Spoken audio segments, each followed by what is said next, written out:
வயிற்று வலி, வாந்தி, காய்ச்சல் அதிக எண்ணிக்கையில் போய் குழந்தை வந்து சுய நினைவு இழக்கும் தன்மை வந்தால் ஆபத்து விளையக்கூடியது தான். அது மக்களுக்கு அது தெரிய மாட்டேங்குது. பட் அவங்க எடுத்து யூஸ் பண்ணுறாங்க, தவறு தான். இந்த பாக்டீரியா வளர்க்குறதுக்கே ரத்தத்தை தான் யூஸ் பண்ணுறாங்க. ஃபுட் பாய்சனை எப்படி சார் கண்டுபிடிக்கிறது? குழந்தைகள் வந்து வயிற்று வலின்னு சொல்லும், வாந்தி சொல்லும், வயிற்றுப்போக்கு இருக்கும், அப்புறம் காய்ச்சல் இருக்கலாம். எந்த கட்டத்தில் வந்து பார்த்தீங்க அப்படின்னா ரொம்ப சீரியஸ்ன்னு எடுத்துக்கொள்ளப்படும்?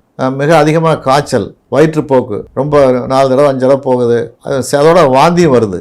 வயிற்று வலி, வாந்தி, காய்ச்சல் அதிக எண்ணிக்கையில் போய் குழந்தை வந்து சுய நினைவு இழக்கும் தன்மை வந்தால், அடுத்து வந்து யூரின் சிறுநீர் கழிக்காமல் ஒன்றும் சாப்பிட முடியாமல் ஒமட்டலோட தன்மை இருந்தால் மிகவும் ஆபத்தான சூழ்நிலை. அதை நம்ம பார்த்து உடனே மருத்துவரை அணுகி சிகிச்சை பெற்றுக்கொண்டால் அதனால் வரக்கூடிய கேடுகளை தவிர்க்கலாம். இந்த மாதிரி பிரச்சனைக்கெல்லாம் மெடிக்கல் ஷாப்பில் வந்து பார்த்தீங்கன்னா மெடிசின்ஸ் வாங்கி யூஸ் பண்ணுறாங்க.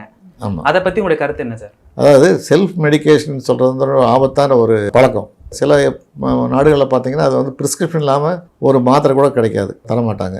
ஆக செல்ஃப் மெடிக்கேஷனால் வந்து கெடுதல் தான் வரும். ஏன்னா மருத்துவர்களே குழந்தையை பரிசோதனை செய்து என்ன காரணத்தினால் இருக்கும் என்று ஆய்வு செய்து மருந்துகள் கொடுத்தால் அது சரியாக வரும். ப்ரிஸ்கிரிப்ஷன்லாம் வாங்கலாம்னா ஓஆர்எஸ் என்று சொல்லக்கூடிய oral rehydration salt or oral rehydration solution சொல்லக்கூடிய உப்பு சர்க்கரை கரைசல் என்று சொல்லக்கூடிய அது ரெடியாக அவைலபிள் மருந்து கடையில் வந்து ரெடியாக இருக்கும். அது சின்ன பாக்கெட்டாக இருக்கும், பெரிய பாக்கெட்டாக இருக்கும்.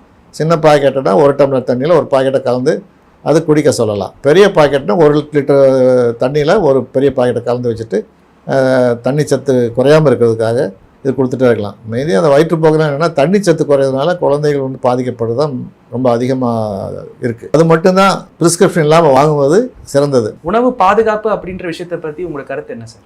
அப்பப்போ தயாரித்த உணவை சாப்பிட்றது நல்லது. ஃப்ரிட்ஜில் வச்சு 2 நாள் 3 நாள் அந்த ஐஸ் பெட்டியில் வச்சு ஹீட் பண்ணி சாப்பிட்றது ஆபத்து தான். ஏன்னா உணவு மூலமாக ஃபுட் பாய்சன் வர்றது ரொம்ப காமன். விசேஷங்கள் எல்லாம் பார்த்தீங்கன்னா ஒரு 10 பேர் சாப்பிட்டாங்கன்னா 10 பேருக்கு வயிற்றுப்போக்கு வாந்தி வந்துச்சுன்னா அது வந்து ஃபுட் பாய்சன் சொல்லுவோம். நிறைய ரோட்டோரங்களில் வைக்கிறாங்க இல்லையா, அதெல்லாம் வந்து ஆபத்து விளையக்கூடியது தான். அது மக்களுக்கு அது தெரிய மாட்டேங்குது. பட் அவங்க எடுத்து யூஸ் பண்ணுறாங்க, தவறு தான். அது வந்து கேடு தான் விளைவிக்கும்.